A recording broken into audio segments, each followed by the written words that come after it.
Trump just called for Democratic lawmakers to be executed. So, just another normal, chill day. Right, so this week, a group of Democrats who previously served either in the military or intelligence community made a video addressed to troops and others currently serving in those fields. And that including people like Senators Alyssa Slotkin, Mark Kelly, and more. And they said, this administration is pitting our uniformed military and intelligence community professionals against American citizens. Like us, you all swore an oath to protect and defend this Constitution. Right now, the threats to our Constitution aren't just coming from abroad, but from right here at home. Our laws are clear. You can refuse illegal orders.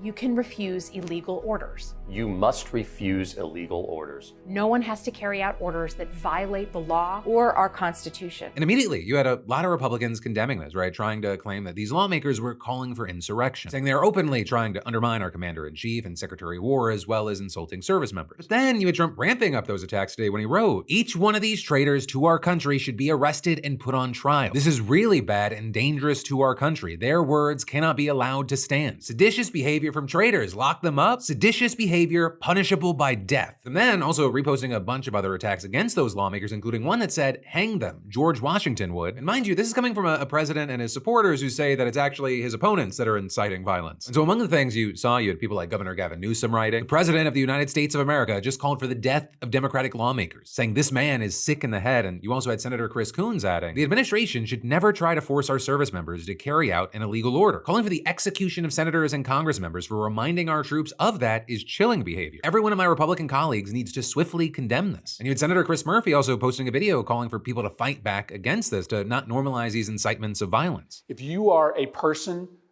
of influence in this country, maybe it's time to pick a fucking side.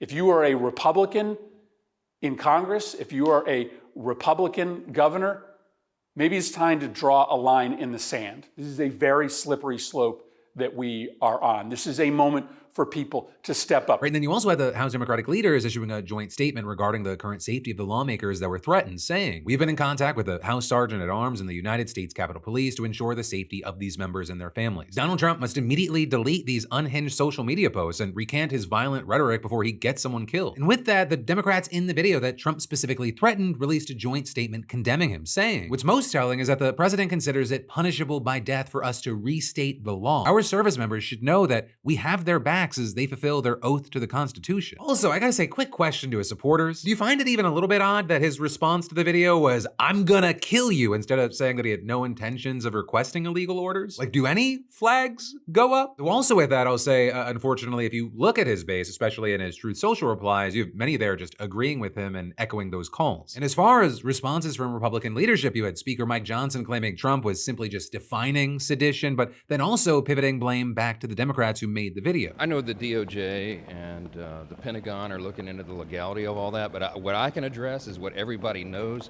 That was wildly inappropriate. It is very dangerous. You have leading members of Congress telling troops to disobey orders. I think that's unprecedented in American history. Right, and then you also had Press Secretary Caroline Leavitt saying that Trump does not intend to execute members of Congress, and again, slamming those politicians. And so these members knew what they were doing. They were leading into their credentials as former members of our military, as veterans, as former members of the national security apparatus to signal to people serving under this commander-in-chief, Donald Trump, that you can defy him and you can betray your oath of office. That is a very, very dangerous message, and it perhaps is punishable by law. I'm not a lawyer. I'll leave that to the Department of Justice and the Department of War to decide. Right, when asked if the president was inciting violence, she again turned it back around. Why aren't you talking about what these members of Congress are doing to encourage and incite violence? They're suggesting, Nancy, that the president has given illegal orders, which he has not. Which then is why you have so many people saying that the whole situation just proves why those Congress members felt that they need to make a PSA reminding the military not to obey illegal orders in the first place. Right, on the issue in the video, you had Alyssa Slotkin actually talking to the New York Times about how service members are actively concerned about this, especially as the legality of strikes carried out by the Trump administration have been widely questioned, saying there's a real issue there of morale and feeling like they don't have a lot of senior leaders who are protecting them. There's a lot of folks in the rank and file who feel very alone. Right, so with that, I think it's important to highlight that this is happening and also make sure that we don't normalize it every day. We shift what normal is. This is not normal. This is scary. It has to be called out. And if people are aware of this, especially the politicians and the commentators, and they're not calling this out, they are part of the problem. I will say the one thing that's helpful about this moment in time is it is really exposing who you and others are, whether that be a good thing or a bad thing.